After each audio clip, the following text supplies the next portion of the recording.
The first raindrop arrives quietly. It lands with a soft tap against the curved lip of a stone basin, sending tiny ripples across the still water. You watch it dissolve into the surface, becoming part of a circle that expands and fades.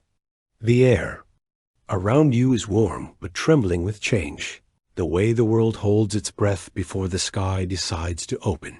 You are standing at the edge of a hanging garden, though edge feels like the wrong word because there is no end you can see. Terraces made of ancient stone step downward into the mist, each one overflowing with vines, blossoms, and herbs that seem older than memory.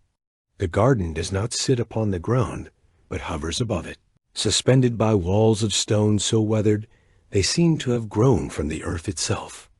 Somewhere below, hidden by clouds and drifting vapor, a river carries the garden's water away into unknown lands.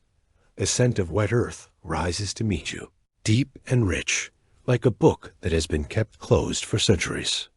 Each breath you take feels older than your own life.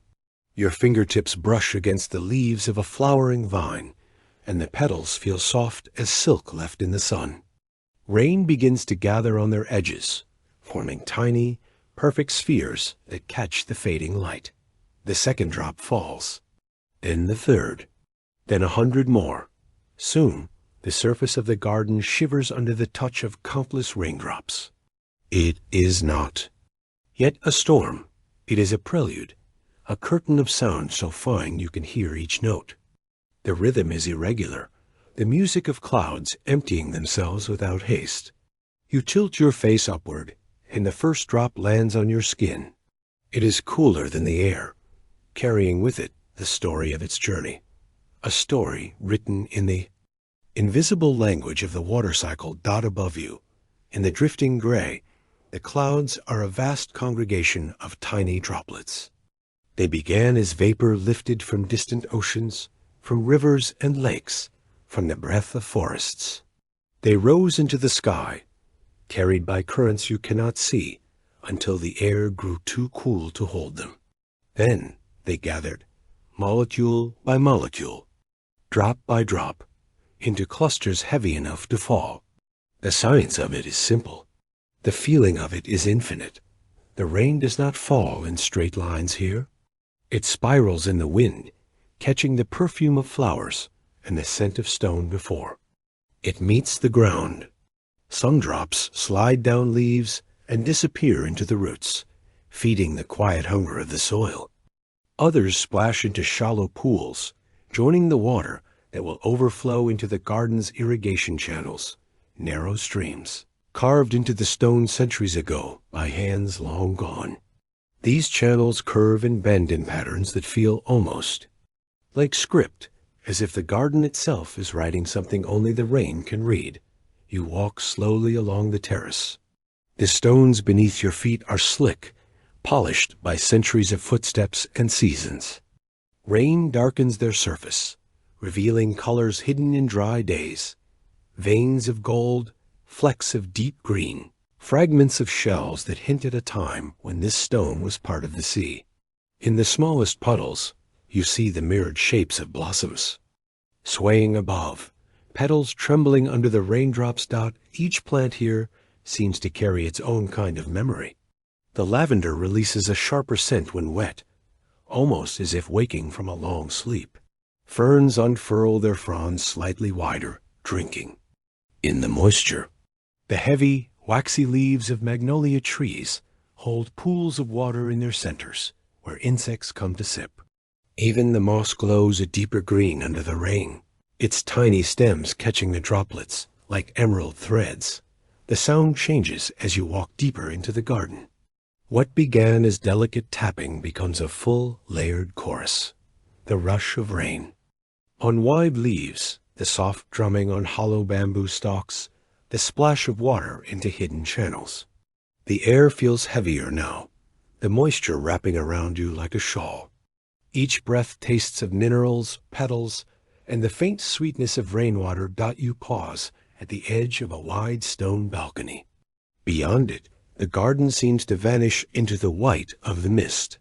For a moment, The rain thins, and you can see down. Far below, the dark line of a river moving steadily, carrying the garden's overflow into the distance. You wonder how far each drop will travel, and how many times it will rise again, as vapor to fall somewhere else in the world. Science tells you that a single drop of water might take thousands of years to complete its cycle, through rivers, oceans, glaciers, clouds, yet here it feels eternal, as if it has always been and will always be. The rain becomes steadier now, almost a curtain. Your hair clings to your face, your clothes grow heavy, but the sensation is not discomfort. It is immersion. The garden seems to welcome the rain like a returning friend, offering every surface for the drops to land upon. The stones, the soil, the petals, each one receives the water with silent gratitude. Somewhere above, thunder murmurs, not sharp, not threatening, but deep and distant, like the slow rolling of the earth's own breath.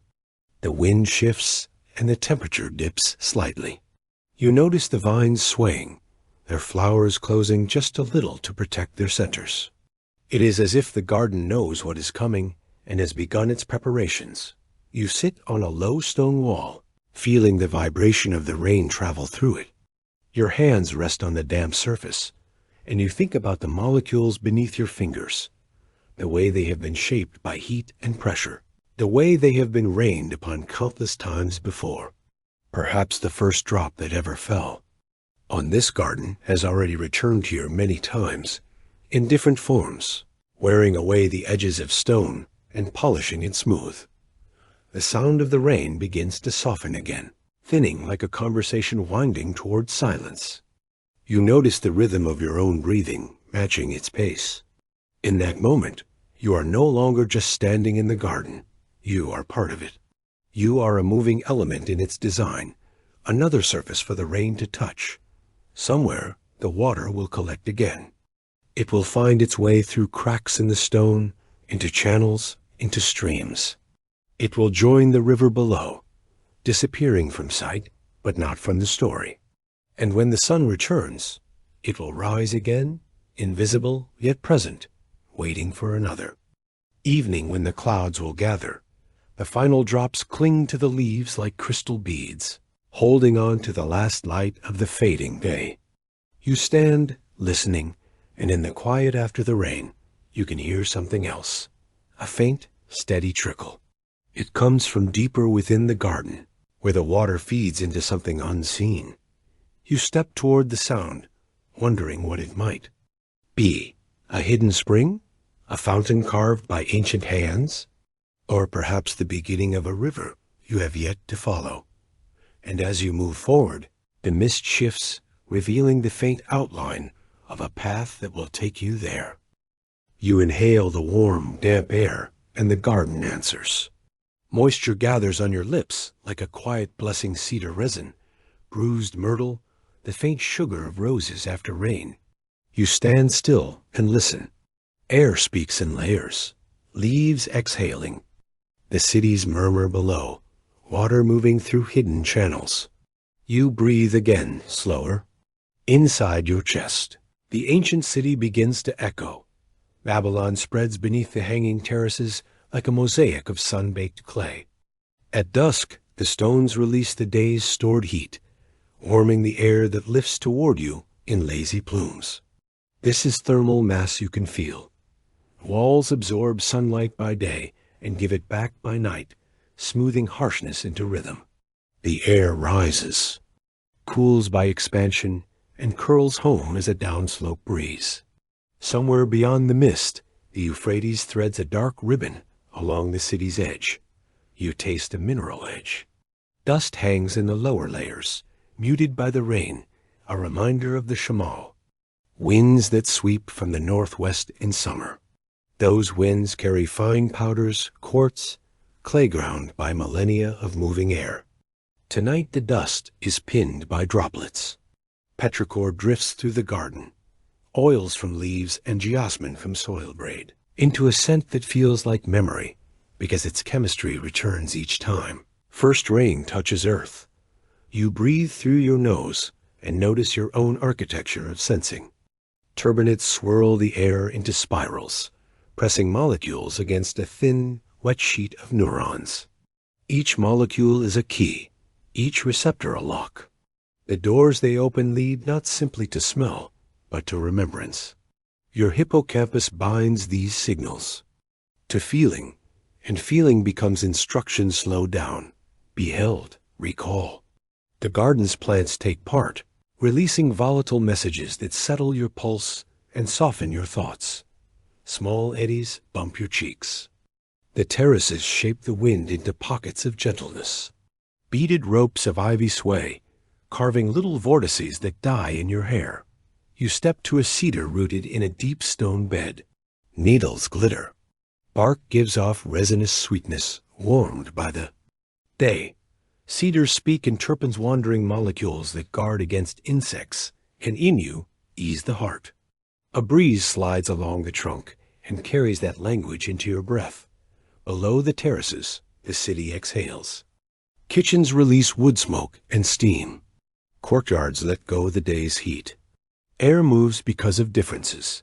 Warm to cool, high to low pressure, dry to wet. You place a palm on the stone and feel many breaths stacked together, as though the city were a sleeping animal. Soon the boundary layer will cool and settle like a light blanket. Your gaze drifts to the river's direction, and you think about the long partnership between water and air. Rivers give themselves to the sky in invisible threads. The sky returns that gift as rain that beads on leaves and slides into channels cut by human patience. Ancient engineers coaxed water upward with screws and chain pumps, and downward with gravity, teaching it to cross levels like a careful dancer. In that choreography, air is partner lifting, cooling, carrying wetness over hot stone and leaf. You pass a myrtle hedge, and the leaves release a clean, almost citrus ghost. Myrtle opens your breath by invitation rather than force. Your shoulders loosen. Nearby, roses hold tiny bowls of rain. As the air dries, those cups evaporate and cool the petals, a microclimate held in a curve. You accept what the garden offers, that the city remembers climate inside its walls. Thick brick keeps rooms, mild by lagging heat, and shaded alleys act as corridors where air can flow without glare. Courtyards collect coolness at night and share it by day through the quiet arithmetic of convection. Even colors matter. Pale plasters reflect sunlight. Dark woods release warmth at different tempos. The urban breath has seasons wet winters, with swollen rivers, fierce summers when the chamal scrubs the sky, spring and autumn exhaling gentler change. You stand where the garden's edge meets a long channel. Water slides past with patient purpose, a laminar glide until a small stone disturbs it into ripples. Air loves texture. It slows to stroke roughness and quickens over smoothness. The same is true in you. Air passes deep when your throat softens, catches when you guard. You match your breath to the channel's pace. 4 beats in, 4 held, 4 out, 4 at rest. Your chest opens like a shaded window. High above, a thin band of stars appears.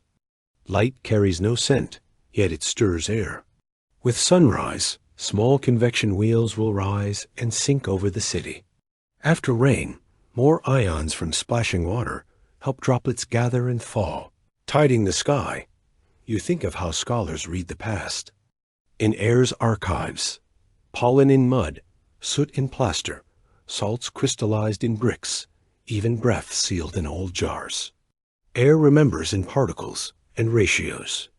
You remember as a loosening in the ribs, a feeling that you have stood here before. Rain begins again, lighter than before, like a rehearsal of sleep.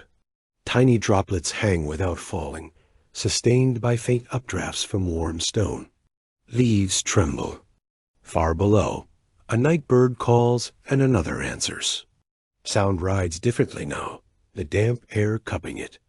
You gather your shawl more ceremony than need, and continue along the balustrade. listening to the metronome of dripping water stitched to your steps. At a bend in the path, a narrow stair descends between walls dark with moisture, cools quickly, pressed by stone on both sides.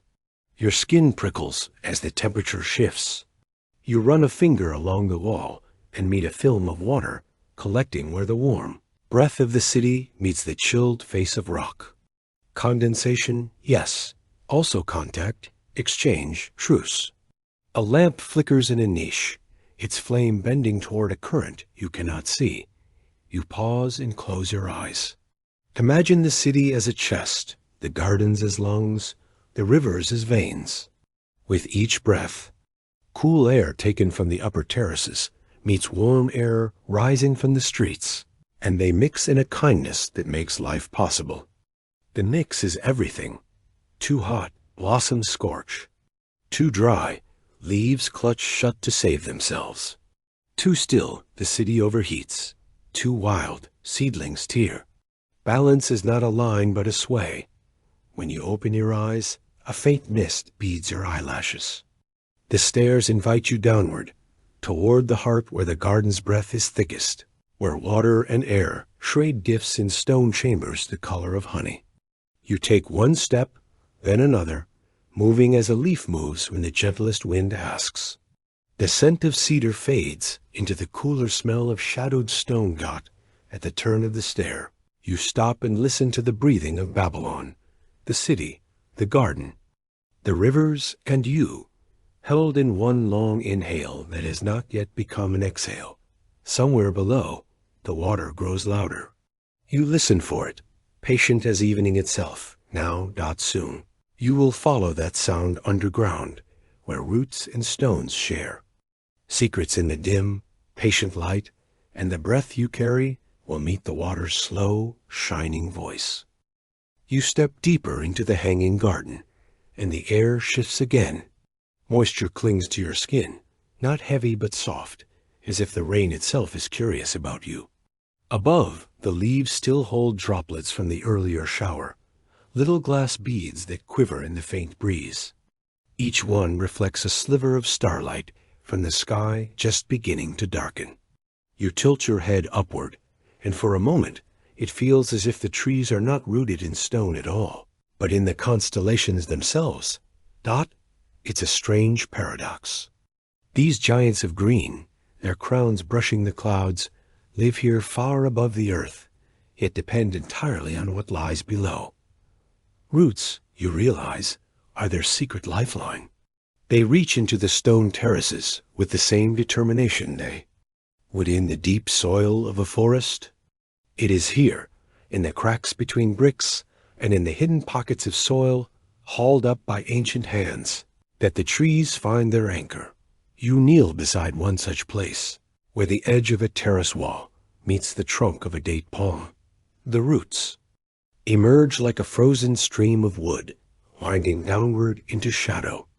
Their texture is rough, yet you can feel a kind of quiet pulse in them, a memory of water traveling up, grain by grain, molecule by molecule. It's an invisible journey, but one that never stops. The science behind it is simple and wondrous. Inside each root hair, water is drawn from the soil by osmosis, moving from where it is more abundant to where it is less so. From there, the water enters narrow tubes in the plant's vascular system, the xylem, and begins its climb. The pull comes from far above, in the leaves, where evaporation tugs at each droplet like a gentle hand. This is capillary action, a collaboration between cohesion, water molecules clinging to one another, and adhesion, their tendency to cling to the walls of the vessels. You imagine it as a story, the roots gathering whispers from the ground, the stems carrying those whispers upward through slender corridors, and the leaves translating them into light and life. Gravity tries to call the water back down, but the pull from the leaves is constant, patient, irresistible.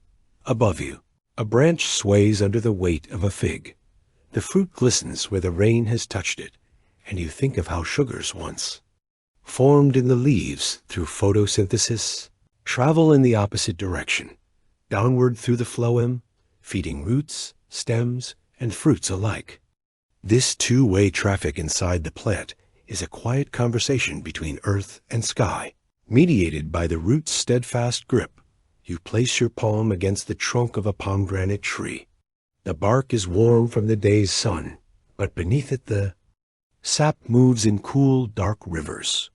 The tree's roots spread unseen below the terrace, woven around stones and through pockets of soil. It is their strength, not the visible branches, that holds the entire tree upright in the shifting air. The gardens. Builders must have understood this deeply. Here, soil is not simply scattered but layered. Coarse gravel below for drainage, richer loam above to hold water. In some places, you notice shards of broken pottery mixed in with the soil. These fragments, porous and light, act like sponges, storing moisture for the roots to drink slowly over time. It's an ancient technique, one that modern horticulture still admires. Walking further, you notice roots that don't simply plunge downward, but reach sideways, seeking pockets of moisture. In neighboring beds, these horizontal roots remind you that in nature, survival is rarely solitary. One tree's roots can share water and nutrients with another's through an underground network of fungal threads, the mycorrhizae, that connect plants like a hidden web. Here in the gardens, that network must be rich, linking palm to fig, cedar to rose, creating a community of green that stands together in the sky. The air grows cooler as you move toward the garden's outer edge. Vines spill over the walls, their roots tucked into shallow ledges. How do they manage to climb so high and still flourish? You realize that their roots are adapted for a different purpose, gripping, holding fast against wind, drawing the yarn. Smallest traces of moisture from cracks in the stone. Their survival is a kind of slow, patient insistence. Above, the moon emerges from behind a cloud, and its light paints the leaves silver. You breathe in the mingled scents of wet bark, crushed, herbs, and something faintly metallic, the smell of minerals brought up from the depths by the roots' silent work. The science of it hums beneath your awareness. Elements like potassium for opening and closing the stomata, nitrogen for building proteins, phosphorus for energy transfer. Each mineral, each ion, carried upward against the pull of the earth. It occurs to you that roots are not simply anchors. They are historians. Within the rings of a tree's trunk, you can read stories of years gone by, wet seasons and dry ones, times of abundance and times of strain. But in the roots lies a different archive, one written in the memory of soil, the chemistry of the place, the echoes of past floods, the ghost of a river that once ran closer. Roots drink not just water, but the history of the land. You rest your hand on a low-hanging branch. Above you, a drop of water trembles on the edge of a leaf, then falls, its journey from root to sky complete.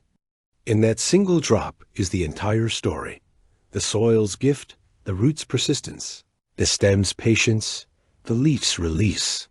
And tomorrow, the cycle will begin again, unseen but unstoppable. The path narrows ahead, guiding you between two great trunks whose roots have intertwined over centuries. You pass through as if walking beneath a living archway. The sound changes here, quieter, more enclosed, and you sense that the roots are still at work even now, shifting minutely in the dark soil, adjusting to keep their towering forms. Steady, somewhere beyond, you hear the faint murmur of water. Perhaps another channel, perhaps a spring feeding the terraces from below.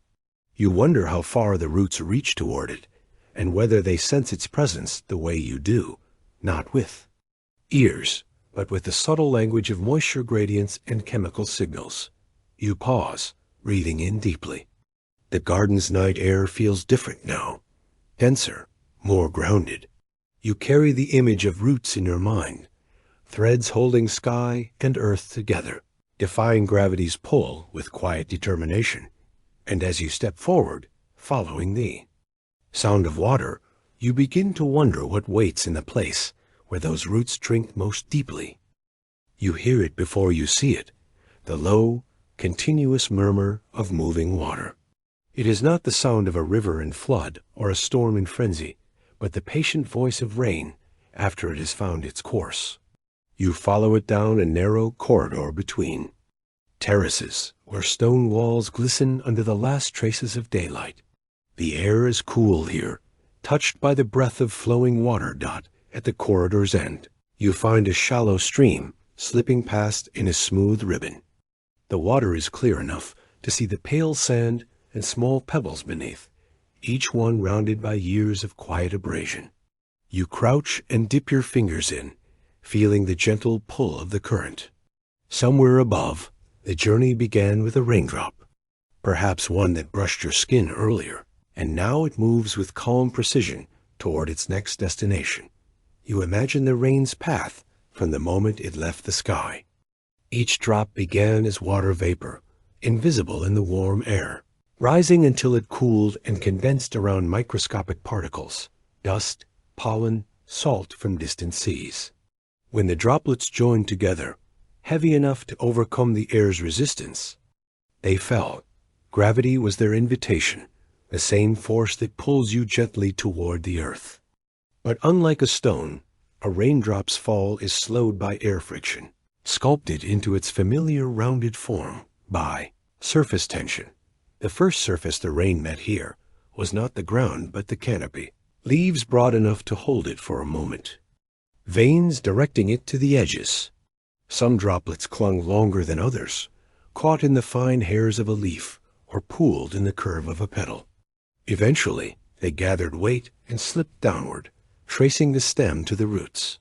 Not all drops took that path. Some leapt from leaf to leaf before striking the stone terraces, where grooves carved centuries ago by human hands guided them onward. These channels are as much a part of the garden as the trees themselves, narrow runways, lined with smooth stone, so the water can flow without loss. The builders knew the value of every drop in this climate, shaping a network that would carry rain to where it was most needed. You walk along one of these channels now, noting how it tilts ever so slightly downward.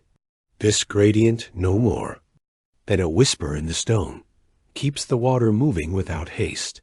Too steep, and it would rush, eroding the channels and carrying away soil.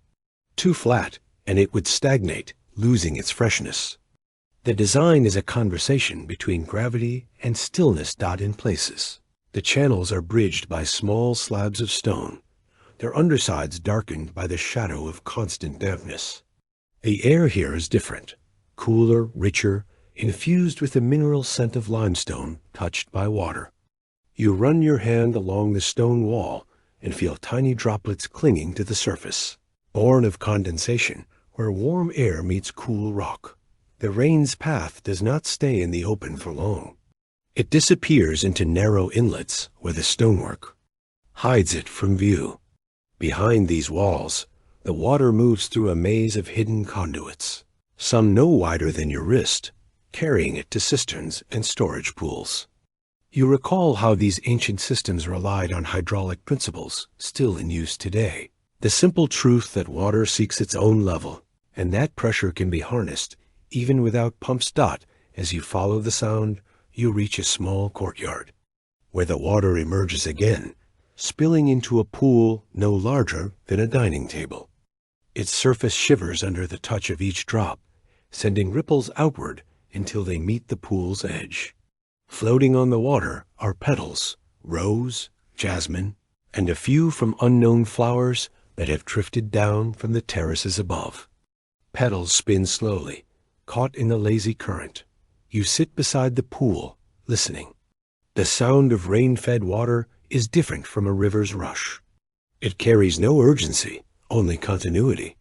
You realize that each drop in this pool will either sink into the soil to nourish roots, be drawn upward into the air again through evaporation, or find its way through an overflow channel to the river far below. The hydrological cycle is endless, a circle that folds the present into the past and the past into the future. You dip your hand into the pool and lift it slowly. Droplets run along your fingers and fall back, their fall slowed in your mind to something you can almost follow. You think about the cohesion that keeps each droplet whole until it lands, about the adhesion that lets it cling to your skin, about the latent heat it carries, energy absorbed when it changed from vapor to liquid in the clouds nearby. A trickle of water slips over the pool's edge into another channel. You rise and follow it, passing under an arch where vines hang in green curtains. On the other side, the channel widens into a shallow cascade over flat stones. The water fans out into thin sheets, sparkling under the moonlight. Here, you see how the garden's builders used surface area to aerate the water, cooling it slightly before it continues on beyond the cascade.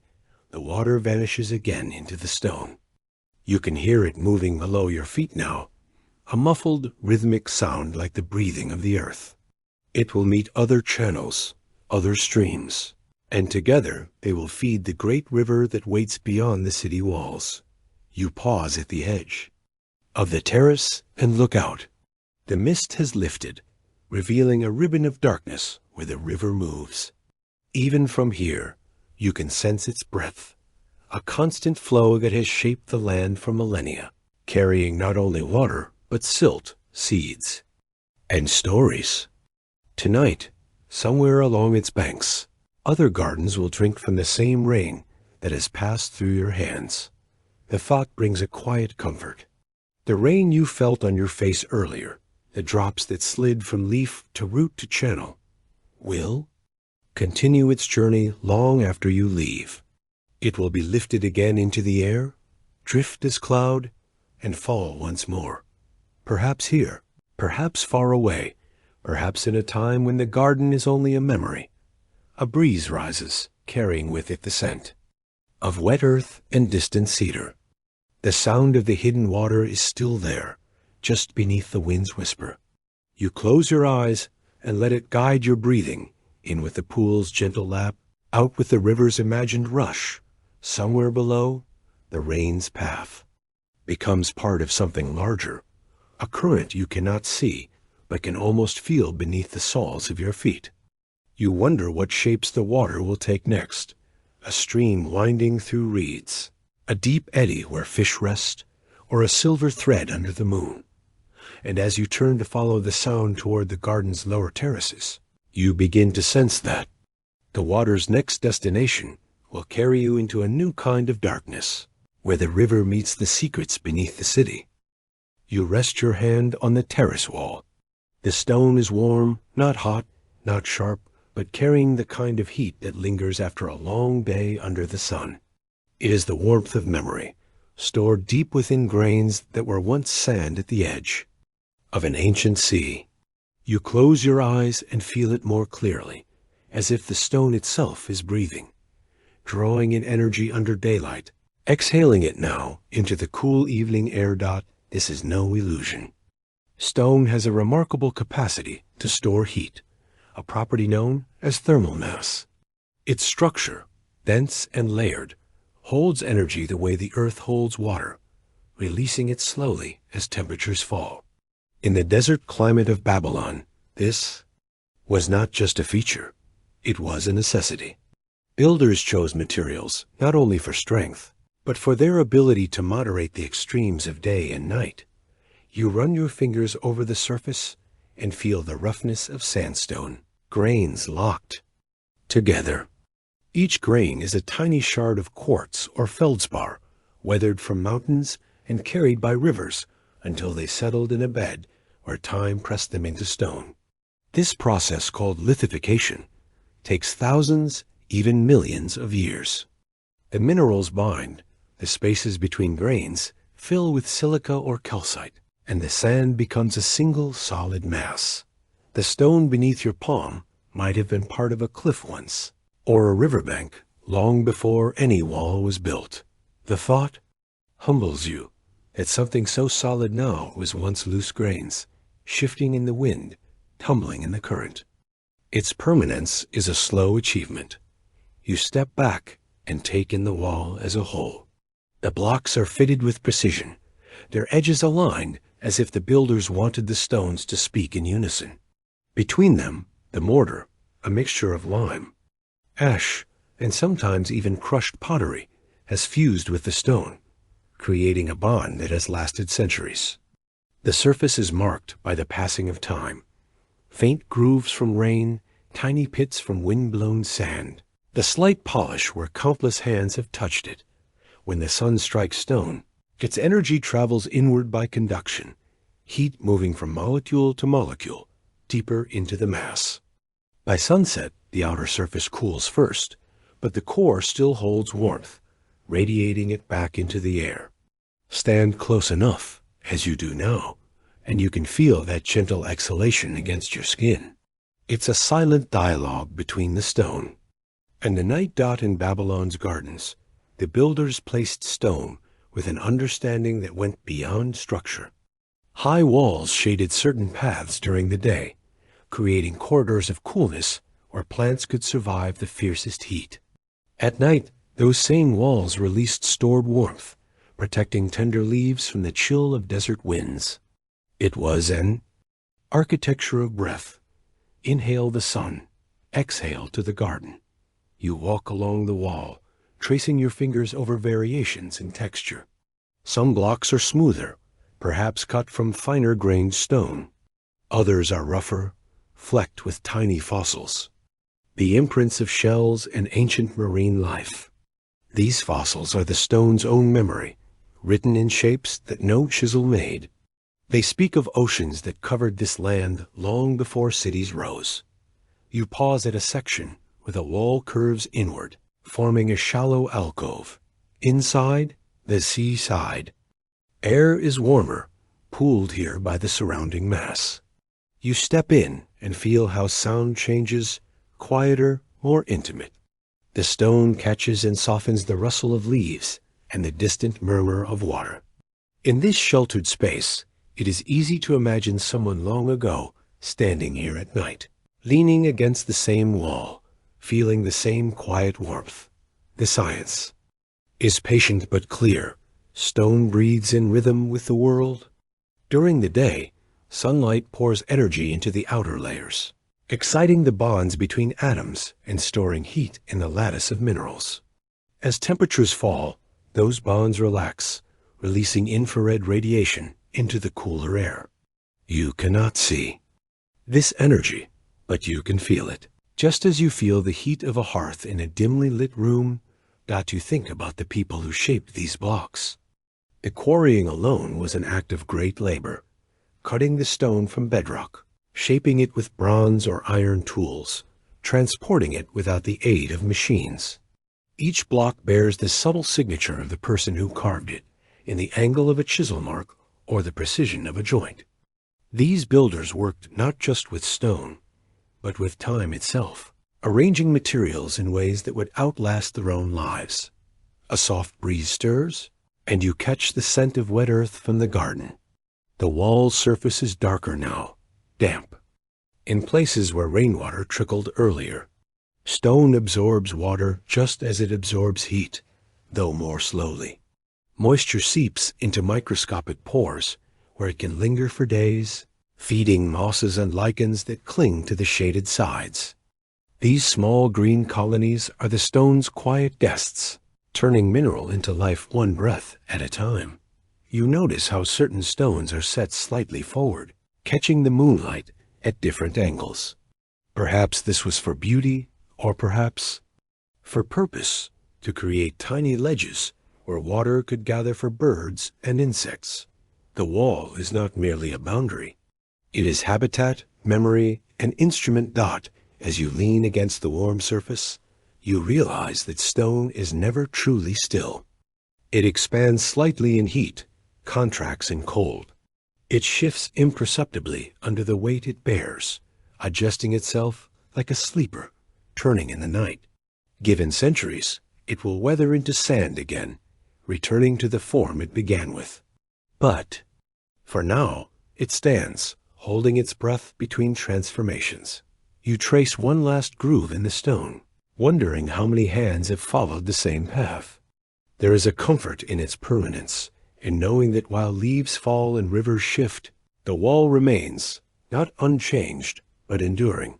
The path ahead curves toward a darker section of the terrace, where the walls give way to shadowed arches.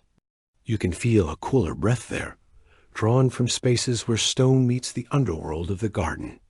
It is a different kind of exhalation, one not warmed by the day, but carrying the scent of depths aged out, and as you step toward it, leaving. Behind the wall's gentle warmth, you begin to wonder what stories the stones tell when the sun never reaches them.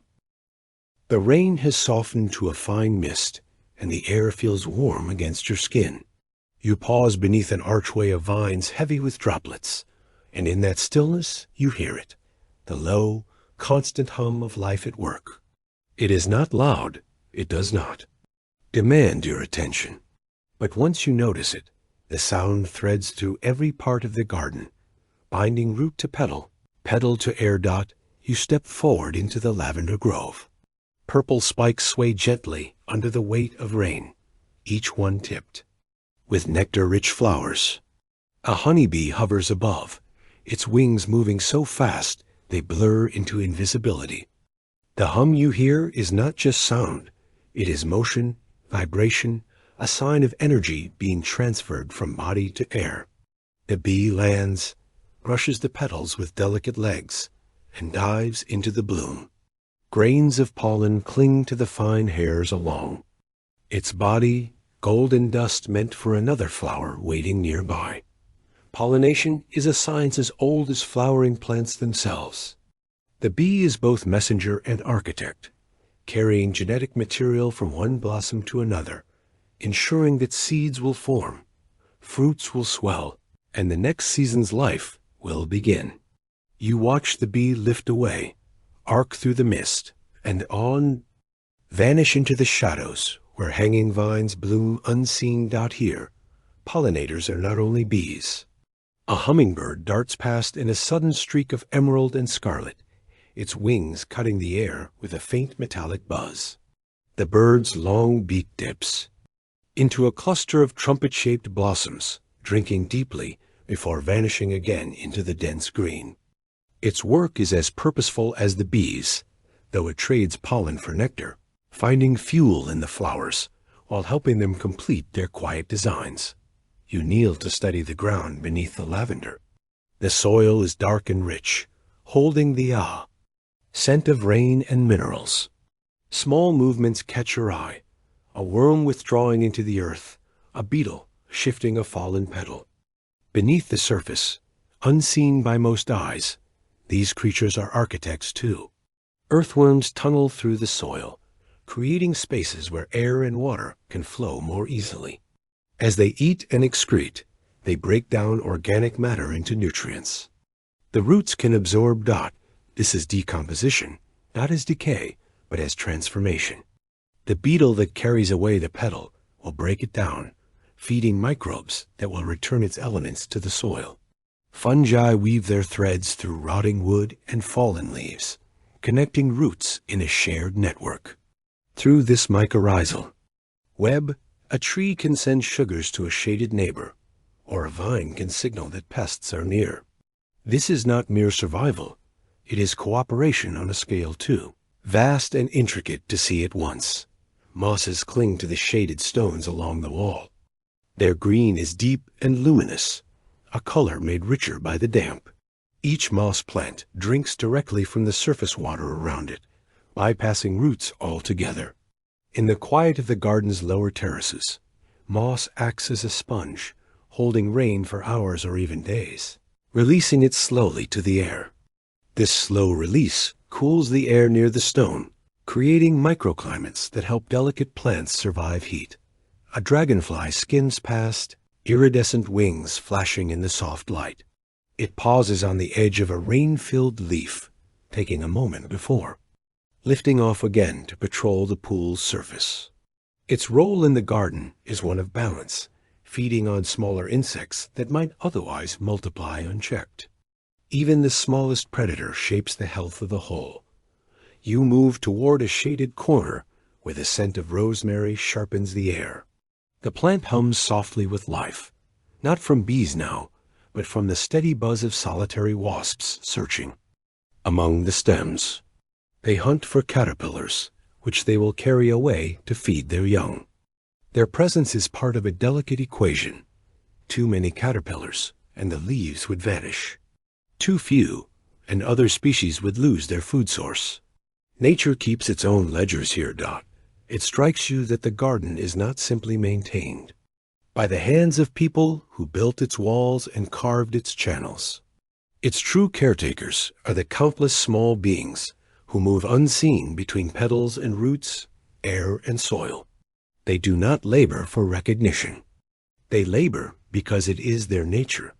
The science of ecology describes this as an interdependent system, each organism affecting and being affected by others. Remove one, and the system must shift to fill the gap, often in ways that ripple outward. In the garden, that balance has been shaped over centuries, guided by human design, but sustained by these silent architects who work without rest. A soft breeze carries the scent of rain-soaked jasmine. In its sweetness, you smell the collaboration, roots pulling minerals from the soil, leaves shaping sunlight into sugar, pollinators carrying possibility from one blossom to the next. Each part is essential, yet no part exists alone. You pause beside a shallow basin where water gathers from the terrace above. Small ripples spread outward from the surface as a bird dips its beak to drink. A few feet away, a frog sits half submerged, still as stone until a passing insect draws it into motion. Even this moment, brief, almost invisible, is part of the garden's pattern. Energy shifting from one life to another. Dot. It is easy to think of architecture as something only humans create, measured in walls and columns. But here, architecture is also the weaving of roots through soil, the construction of a hive, the spiral shell of a snail moving slowly across damp stone. It is the alignment of leaves to catch light, the curling of a tendril around a branch for support. You imagine the garden in darkness after you have left.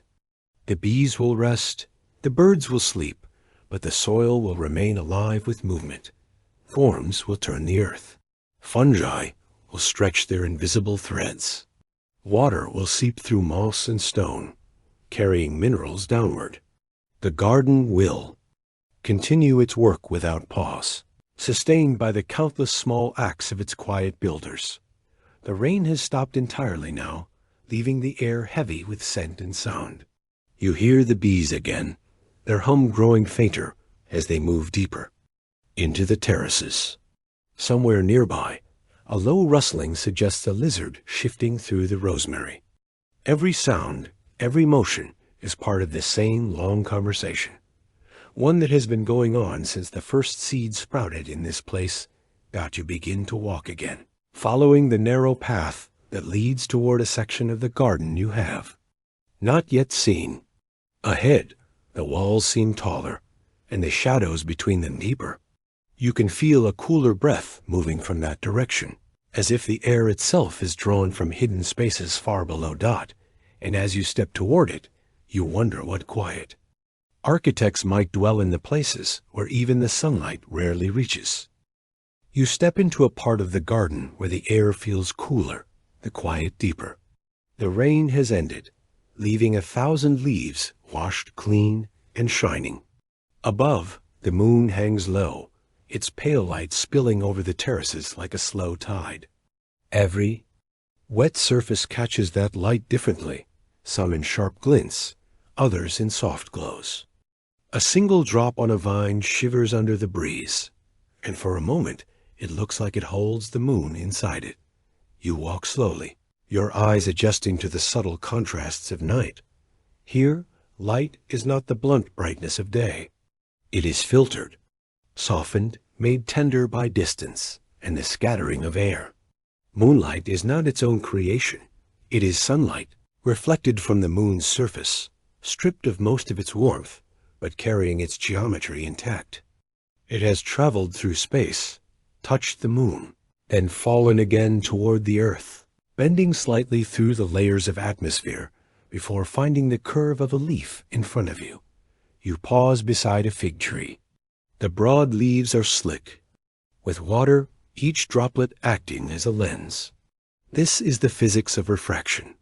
Light entering the droplet slows as it moves from air to water, bending at the boundary. That bend is what lets the droplet gather an image from one direction and send it toward your eye from another. You lean closer and see the inverted reflection of a terrace wall inside the droplet, a miniature world hanging from a leaf's edge. Breeze stirs, and the droplets tremble. With every movement, the reflections change, stars and leaves and stone flickering inside the round, clear walls. You realize that each droplet contains not just one image, but many, layered and distorted by its shape. Some scatter light through diffraction, breaking it into faint, spectral colors at the edges.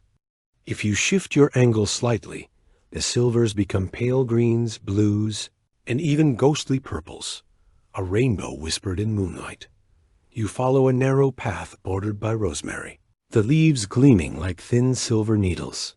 The wetness makes them reflective, each one catching a line of light and throwing it back at a different angle. These reflections are sharper than those on the fig leaves, because the rosemary's surface is smoother, less interrupted by veins. Even the smallest texture changes how light plays, scattering it in patterns unique to each plant. Here and there, you see faint halos around the brighter droplets. This is the work of diffraction again. Light bending around the droplets. Edges, its waves interfering with one another to form circles of pale glow. It is the same phenomenon that can make halos appear around the sun or moon when thin clouds drift past, except here the clouds are leaf-sized and close enough to touch. Remember that water's refractive index is about 1.33, meaning light slows by a third as it passes through. That slowing is what gives droplets their focusing power, but it also means they can scatter light in ways air alone cannot. When sunlight strikes raindrops in the day, it can split into full rainbows. At night, with the gentler light of the full moon, it becomes something quieter. Moonbows, faint and elusive, their colors often too dim for human eyes to see without a camera. Still, you sense that the principle is here, waiting, written into every trembling drop. The path bends, and you come to a low wall lined with ivy. The moonlight here is brighter, the sky more open above. Each ivy leaf has collected a fringe of droplets along its edges, so that when the breeze moves through, they sparkle like slow-moving constellations shifting in the wind. You think about how ancient sailors once navigated by the stars, and how here, in this garden, you could almost imagine navigating by the pattern of droplets, and there, reflections. You reach out and let a drop fall onto your fingertip. It clings for a moment before sliding away, leaving a cool trace. The sensation is simple, but the journey of that droplet's light to your eye has been anything but. Photons have crossed space, bounced from the moon, refracted through the droplet, and been detected by the cells in your retina. There, the photons have triggered chemical changes that your brain has translated into vision, into this exact glimmer you now hold in memory. Along the far terrace, a small fountain catches your attention. Its basin is full from the rain, the surface trembling with the tiniest ripples. The moonlight dances on it in shifting diamonds. Each wave changes the angle of reflection, so that the light moves like something alive.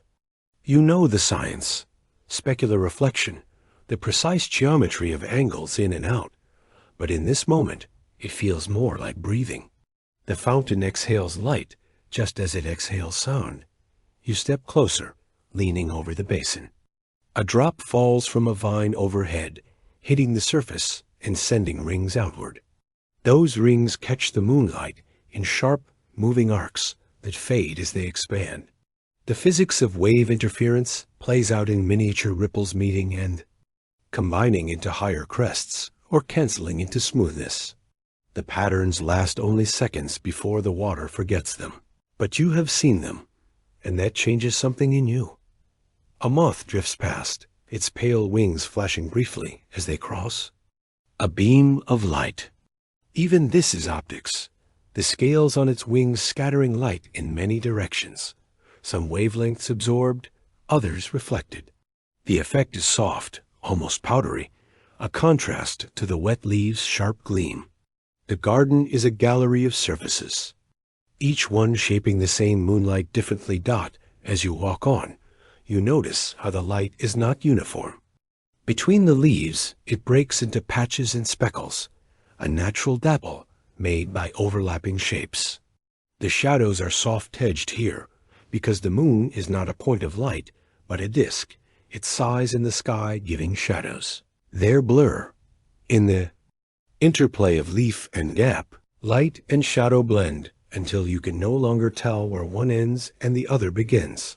You stop beneath a tall cedar, its needles heavy with droplets that look like strings of glass beads. When the breeze shakes the branches, the beads sway, catching light in quick, bright flashes before settling again. The movement is too random to predict, but too graceful to be accidental. It feels like the tree is showing you the sky's reflection. In pieces, one droplet at a time, the air smells faintly of wet stone now, the scent rising from the terraces. Light and water may seem intangible, but together they shape how you experience this place, where you step, what you notice, how your eyes follow the glow. You realize that without the rain, the garden would look entirely different tonight. Dry leaves reflect less, the air would scatter less, and the moonlight would not pool in every corner the way it does now. You begin to see the garden itself as a constellation, not fixed, but slow-moving, each droplet a star shifting in response to the smallest motions of wind and branch. If you could draw lines between them, you might chart a new kind of night sky, one that exists only here, only now. Ahead, the path dips into a darker section where the leaves block most of the moonlight. You can hear water nearby, the slow, steady drip of what remains from the rain, but you cannot yet see it. The sound leads you forward, promising another kind of light, one born not of the sky above, but of something deeper, hidden, waiting. And as you take that step into shadow, you wonder what glow might greet you when light comes not from the moon, but from the earth itself. You pause at the bend of the path, where two high walls rise on either side of you like guardians. Between them, the air moves with quiet purpose, carrying something you cannot quite name at first, a murmur, faint and broken, drifting upward from the gardens below. It could be the wind, or water, or even a voice from far away. You close your eyes and listen, letting the sound take shape inside you. The walls narrow the passage here, and in doing so, they shape the air's motion. This is the beginning of the science of acoustics, how sound travels, bends, and changes in different spaces. The wind slips through the gap, and with it comes a tapestry of sound, threads woven from leaves brushing, water dripping, and distant birds settling in for the night. A few hours ago, before the rain, these same sounds might have been sharper. Dry leaves make a crisp rustle. Stones send back echoes more readily when they are warm and dry. But rain changes everything. Water clings to surfaces, filling tiny gaps in the stone, dampening vibrations. Wet leaves move more slowly under the wind's touch. They're softened, edges muting the sharpness of their voice. The result is a gentler soundscape, less brittle, more like a hum than a ring. You tilt your head, following a note you can't quite locate. It might be a bird calling in the lower terrace, the sound bending as it travels. This bending, refraction of sound happens when air layers at different temperatures sit atop one another. Cooler air near the damp ground can cause sound to curve back downward, carrying it farther along the earth instead of letting it vanish into the sky. Tonight, the rain's cooling touch has made these layers more pronounced, turning the terraces into channels for voices you wouldn't normally hear from this spot. You step forward, and your own footsteps join the composition. The sound they make changes with each step. A deep thud on wet soil, a soft splash in a shallow puddle, a dull tap on the dampened stone.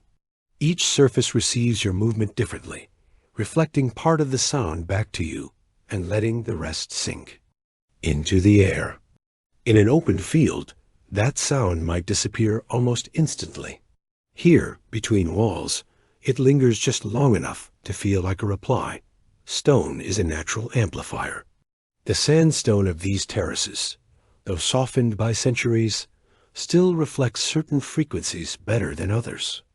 Low sounds, the kind you feel as much as hear, travel along the walls, wrapping around corners and carrying through archways.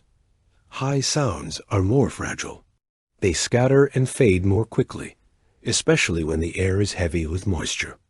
Tonight, the balance favors the lower tones, so that the garden's night song feels grounded. Like a slow heartbeat, you lean against one wall, pressing your ear to the stone. The vibration you feel is not from your own movement, but from the garden itself, from water trickling in hidden channels, from wind pushing gently against vines, from the subtle shifting of roots. Sound is not just something that fills the air. It is a pattern of pressure that moves through everything it touches, stone included. The warmth you felt earlier in the day radiating from these walls has faded, but in its place is this, a low, continuous pulse, too faint to call a sound, yet too present to be silence.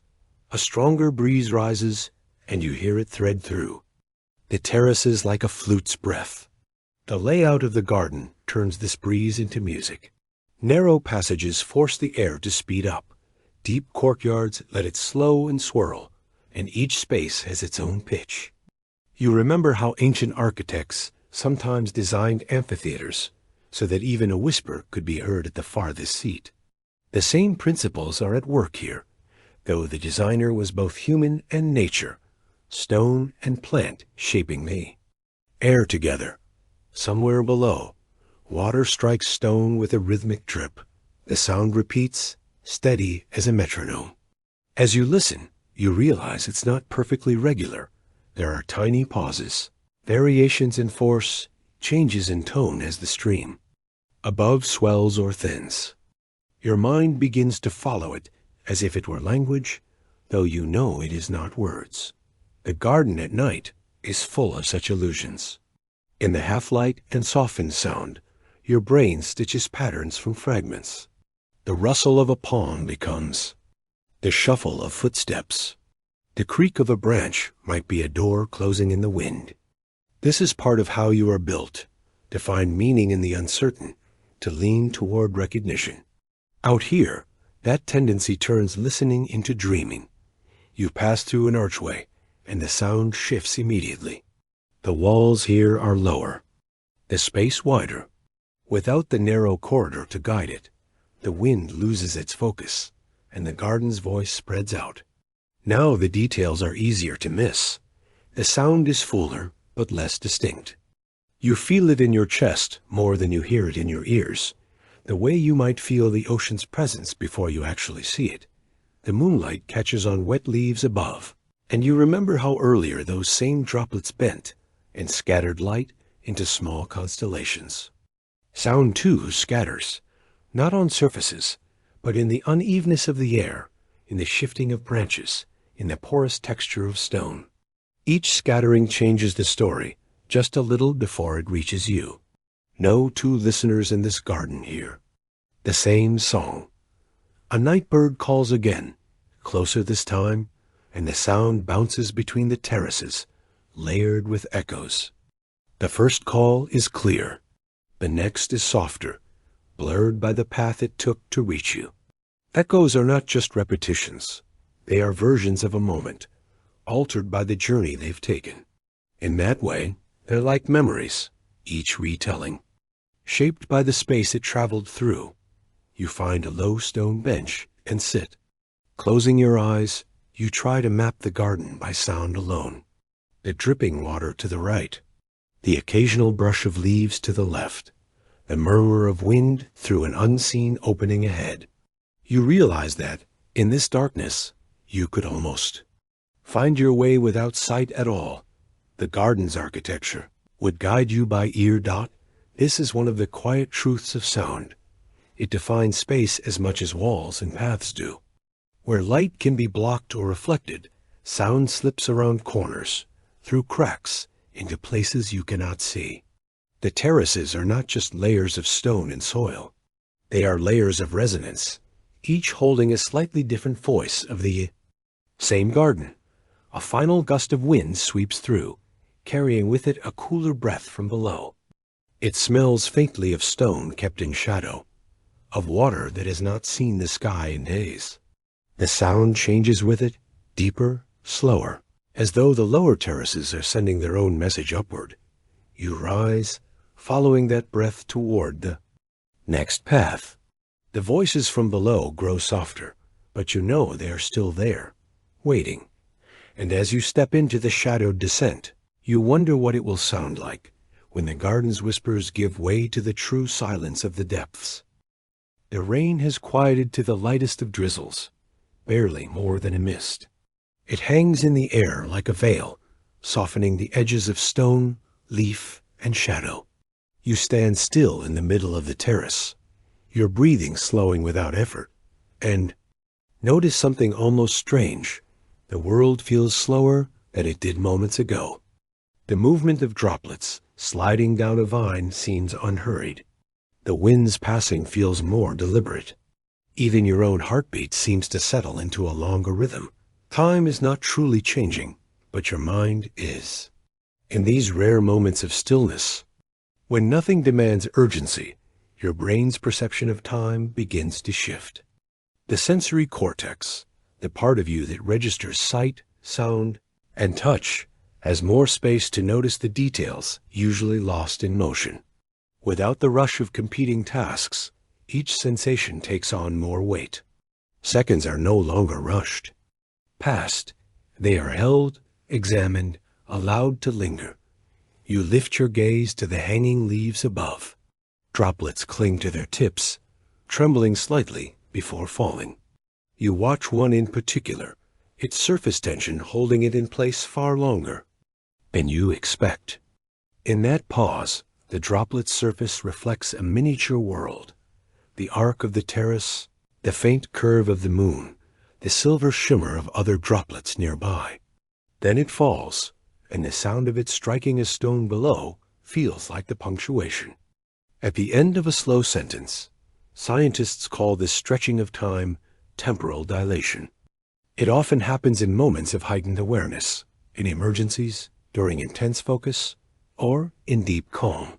The mechanism is not magic, but biology. When your brain devotes more attention to each passing moment, it lays down more memory traces for that short span of time. Later, when you recall it, it feels longer than it was, as though you lived more within it. Here in the garden, that effect is magnified. The rain has muted the city beyond the walls. The damp stone holds the days. Warmth without releasing it too quickly. The scent of earth, leaves, and water is so rich it feels almost visible. Your senses are not competing. They are cooperating, merging into a single awareness. You begin to walk again, each step slow, deliberate. Your foot meets the wet stone with a soft, rounded sound. You feel the subtle give of moss beneath one step, the cool slickness of bare rock beneath the next. You hear the faint echo of your own movement, not hurried away by dry air, but carried briefly by the close, moist atmosphere before it dissolves. Somewhere above, a single bird calls, not urgently, just once, as though reminding itself of its place in the night. The sound reaches you as clearly as if the bird were perched nearby. Without competing noises, each tone seems sharper, each gap between tones longer. your mind drifts to the way ancient timekeepers measured the passing of hours in gardens like these. They did not rely only on sundials or shadows, but also on rhythms. The changing of scents as flowers opened and closed, the temperature shifts between terrace levels, the different songs of birds at dawn, midday, and night. In such a place, time was not a series of numbers. It was a sequence of sensations. You reach the edge of the terrace and look down to where water glistens in narrow channels. The current is slow here, the gradient gentle. You can see individual ripples sliding forward, each one catching light, before disappearing. The pattern repeats endlessly, and yet you cannot find its beginning or its end. Watching it, you feel your thoughts slow to match its pace. Neuroscience suggests that such synchrony, when your body's rhythms align with the slow patterns in your environment, can quiet the activity of your brain's default mode network, the set of circuits that chatter when your mind wanders. In its place comes a more focused, present awareness. The result is a deep sense of calm, paired with the feeling that time itself has thickened, as though you could walk between its threads. Breeze drifts up from the lower terraces, bringing with it the cool scent of shaded water. The sensation on your skin feels stretched too, the moment of contact lingering before it fades. You close your eyes and let your other senses take over. You hear the drip of water from a distant arch, the rustle of wet leaves, the sigh of wind through stone corridors. You could measure it in seconds, but your body resists. It wants only to absorb it without counting dot when you open your eyes. The moon is higher. You cannot tell how long you have been standing here. It could be minutes. It could be an hour. This is the paradox of slowed perception. Inside it, time feels full, but outside it, you realize how easily it slipped past. You continue along the path, passing under a cedar whose branches shelter a patch of ground from the rain.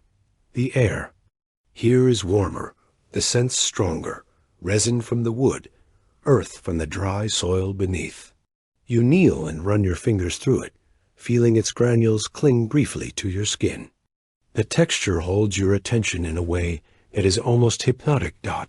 You think of how the garden must have felt to those who built it. In their world, without electric light or digital clocks, time moved differently by necessity. Night was deeper, day was brighter, and seasons were the true rulers of pace. Perhaps they too felt the rain stretch their minutes into something more like hours. Perhaps they too stood here, as you do now, wishing the night would never end. Somewhere in the lower gardens, a gate creaks faintly. The sound is soft but clear, and you picture it in slow motion, the hinge turning, the wood moving fraction by fraction. It is not that the gate is slow. It is that you are hearing it in all its detail. The drizzle begins to fade, leaving the air heavier and stiller. Without the steady whisper of rain, the garden's other sounds emerge more clearly. A trickle of water over stone, the faint scrape of a branch against a wall, the low hum of air moving in the distance. You feel as though you are inside a moment that has no edges, as though time has widened into a pool rather than flowing past like a stream. The walls around you seem taller now, not because they have changed, but because you are noticing their lines and shadows more fully. Each drop of water that slides down their surface leaves a trail that catches what little light there is. You watch one such trail from top to bottom, following it as it curves and narrows until it disappears into the soil at your feet. You could stay here all night, moving from one detail to another, letting each become its own small world. The slowing of time in your mind makes it possible. Every leaf, every ripple, every breath feels like enough. And yet, as you turn toward the path that leads deeper into shadow, you sense there is another kind of stillness waiting ahead. One not shaped by rain or moonlight, but by something older, quieter, and more hidden than either. You stand in the stillness between night and morning. The rain has eased into nothing more than a fine, drifting mist, the kind that does not so much fall as hover, waiting for the air to carry it where it will. The garden is quiet, though not silent. You can hear the slow, patient dripping of water from leaves, the subtle creak of vines shifting as they release their weight. Above the terraces, the sky is beginning to pale. The darkness softens at its edges, touched by the faintest warmth. Of color, not yet gold, not yet pink, just a delicate lifting of shadow. This is the hour when the garden feels unguarded, caught between the secrecy of night and the openness of day. You take a step, and the sound of your foot on the wet stone is deep and rounded. Droplets scatter under your movement, catching what little light there is and sending it briefly outward before falling back into darkness. The air is cool, but not cold. It wraps around you in a way that feels almost protective, as though the night is reluctant to let you go. You pause beside a palm whose fronds bow low under the weight of water. One drop, suspended at the tip of a narrow leaf, trembles in the dawn's first breath. Surface tension holds it longer than you expect, the invisible skin of molecules pulling inward, resisting the pull of gravity. Then, with a quiet surrender, it falls, tracing a brief arc before meeting the earth with a sound so soft it seems made only for you. You think about how every droplet in this garden has been on a long journey, evaporated from a river or sea, carried in invisible form high into the atmosphere, gathered into clouds, and finally returned to the earth as rain. This water has no beginning you can name, no end you can see. It is the same rain that once fell on the builders of these terraces, the same that nourished the roots here centuries ago. You are simply meeting it in this moment of its endless cycle. The science of that cycle is as elegant as any story. Warmth lifts water from oceans, lakes, and leaves. Cooler air above condenses it into droplets. Those droplets grow heavier until gravity draws them down again, where they will seep into soil, feed rivers, or return to the air through evaporation. The loop has no true break, only changes in form and place. You realize you, too, are part of that loop. Every cell in your body holding water that has passed through countless lives before yours. The light grows a little stronger.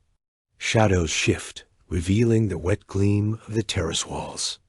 Each bead of water on their surface reflects a tiny, distorted sunrise. The walls exhale the last of their stored warmth from the night, mingling it with the cool dampness of the air. In this balance of temperatures, you feel time itself balancing.